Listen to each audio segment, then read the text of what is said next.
It's the car that at times I thought was never going to arrive, but 71 years after the original Series 1 Land Rover launched, and after years of concept, speculation, and probably quite a few arguments in the Land Rover design office, the all-new Defender is here. Actually, hang on a minute. Yep, it's definitely real. So, we're lurking in the woods at the Land Rover Experience Eastnor to give you a proper look around both versions of the car, the 3-door 90 and the 5-door 110. But before we get into the detail, and there is a huge amount of detail, a thought for the day. There are people out there, most of them with beards much longer than my one, that will disapprove of the new Defender, however it would have turned out. That's because nothing could possibly match the integrity, the functionality, the slab-sided beauty of the old car.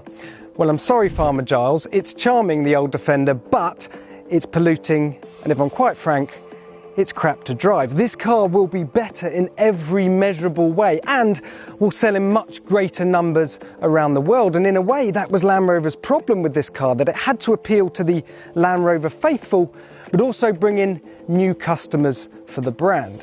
Once you've picked either a 90 or a 110, and from one of 5 trim levels, you're then faced with a list of 170 possible optional extras. Bit overwhelmed? Land Rover has created 4 accessory packs to lend a hand.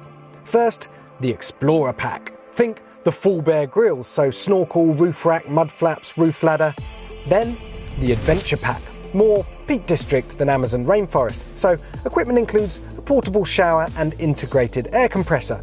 Then, the Country Pack. For muddy wellies and curb appeal down the village pub, think wheel arch protection and fancy scuff plates. And lastly, the Urban Pack. The full big rims Kahn treatment with up to 22-inch alloys. Okay, we need to talk about the design. I'm going to focus on the 90 just because I believe it to be the much better looking car, but the details of course apply across the 90 and the 110. And the first thing before we get into the details is to talk about the overall shape of this car. It does have a pleasing boxiness to it, a bit like the G-Wagon, a bit like the Wrangler, a bit like the Suzuki Jimny. And the reason for that is because short overhangs, lots of ground clearance, slab sides. That's the shape you want for an off-roader, so that's the shape it is. But unlike the old Defender, which had extremely flat, ripply surfaces on it, there isn't actually any flat panels on this car. It's all subtly curved and lightly muscled, and the best example of that is the wheel arch. Just look at the way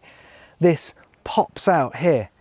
It looks absolutely fantastic. All right, we'll go around the details now, starting at the front. This one has the optional winch, so obviously you know this car means business straight away.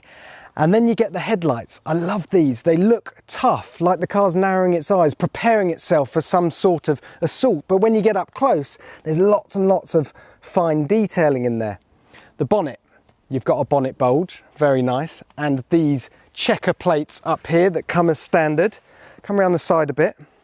The wheels, oh, I do love these. The steel wheels, 18-inch steel wheels, painted white. These are standard, but you can get up to 22-inch rims if your car isn't going to be leaving the King's Road. Moving on, actual door handles. Look at this. None of this flush fitting pop out when you walk near it nonsense. No, proper door handles that won't break.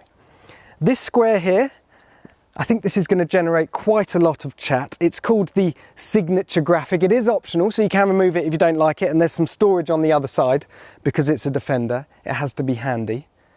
And follow me around the back. I have to say, I love how abrupt the rear end is, he says as he steps in a massive puddle. Well, it is a Land Rover.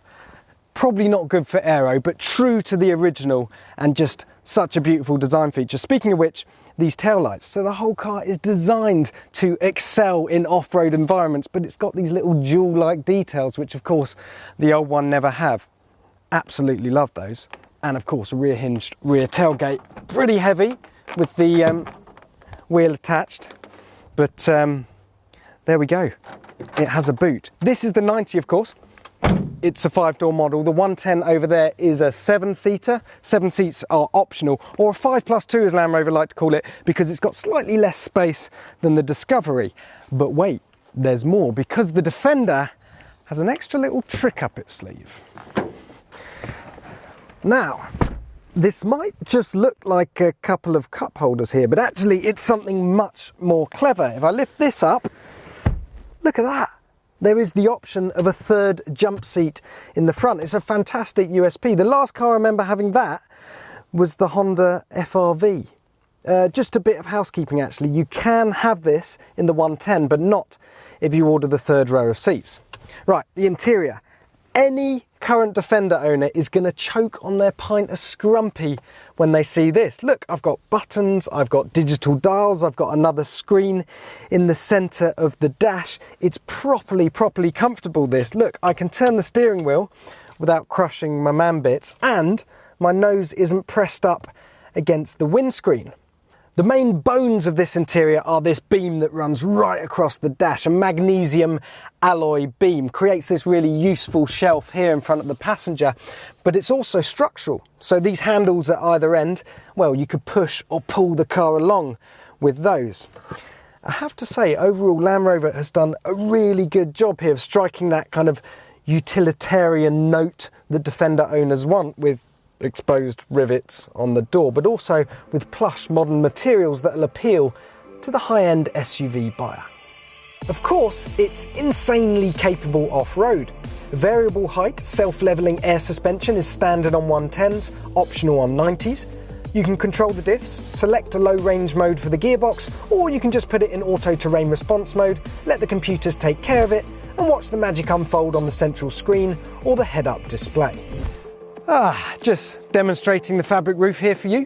But more importantly, wading depth in this car is 900mm. Ground clearance is 291mm, which means you can drive over a wine bottle stood on its end and not knock it over.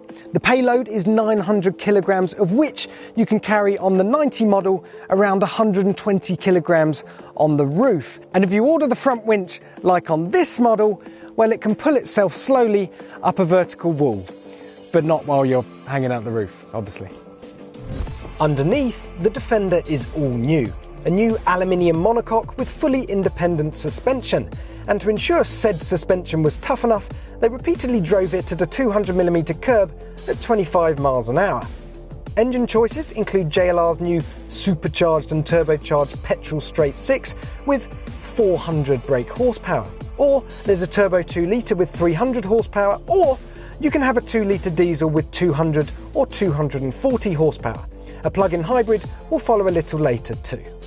So how much then for the tougher, techier new Defender? Well, the 110 model starts at about 45 grand. The 90, which goes on sale a little bit later, starts at about 40 grand. Yes, it's quite a lot of money, but I still want one. In fact, in case you're wondering, that 90 there is pretty much my perfect spec, albeit with the 400 horsepower inline 6. And do you know what? If the new Defender doesn't do it for you, don't worry, don't get your knickers in a twist. There's still plenty of old ones out there. They're just not as good.